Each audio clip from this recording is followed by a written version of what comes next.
বিচার আমরা করতে না পারি, আমাদের বেঁচে থাকার কোনো অধিকার নাই। সুবিচার আমরা নিশ্চিত করবই। কালকে যদি এই বিচারটা হয়ে যেত খুশি হতাম। ফ্যাসিস্ট শেখ হাসিনার বিচারের চেয়ে আমাদের বিচার যে ভিন্ন। আমি এখানে আপনারা যারা শহীদ পরিবারে আছেন, আপনাদের দুঃখের কথা আমি কিছুটা জানি, কিছুটা অনুধাবন করি। যার যায় সে বুঝে, আমরা তো কখনোই আপনাদের মতো বুঝবো না।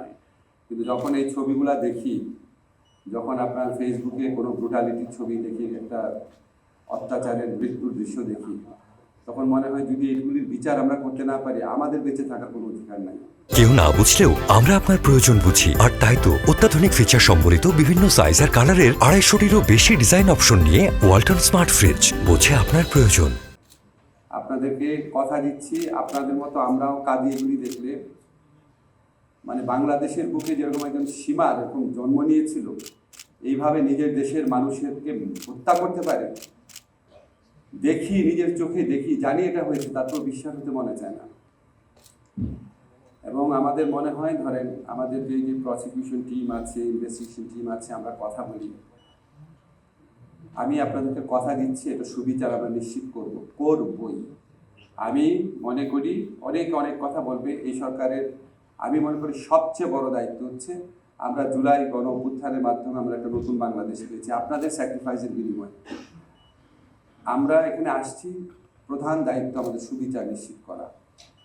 আপনাদের মধ্যে যেরকম তাড়না থাকে, আমাদেরও মাঝে মাঝে এইসব ডকুমেন্টে দেখলে মনে হয় যে কালকেই যদি এই বিচারটা হয়ে যেত খুশি হতাম।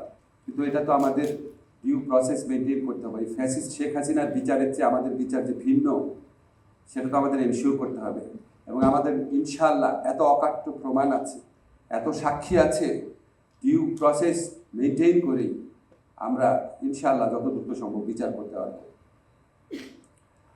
আর আপনাদের প্রতি আমার সমবেদনা জানানোর ভাষা নাই। আমরা যতই বিচার করি, কোনোদিন আপনাদের মন পুরাপুরি শান্ত হবে না, কিন্তু অন্তত এইটুকু সান্ত্বনা পাবে যে এই ধরনের একটা হত্যাকাণ্ডের বিচার হয়েছে। আমরা এটা চেষ্টা করবো, এবং এটার জন্য আমরা সাথে সাথে আমরা যে রিফর্মের কথা বলি, আমরা এটাও করার চেষ্টা করছি। আমাদের সংস্কার যে ভাবনা বা নির্বাচন ভাবনা, বিচারের ভাবনা, সবগুলো ইন্টার রিলেটেড। আমরা সংস্কারগুলো করার অন্যতম একটা উদ্দেশ্য হচ্ছে, বাংলাদেশে কোনো শাসক যেন এত নির্মম, পাশবিক, অমানবিক হয়ে ওঠার সুযোগ আর না পায়, সেটার চেষ্টাও আমরা করব।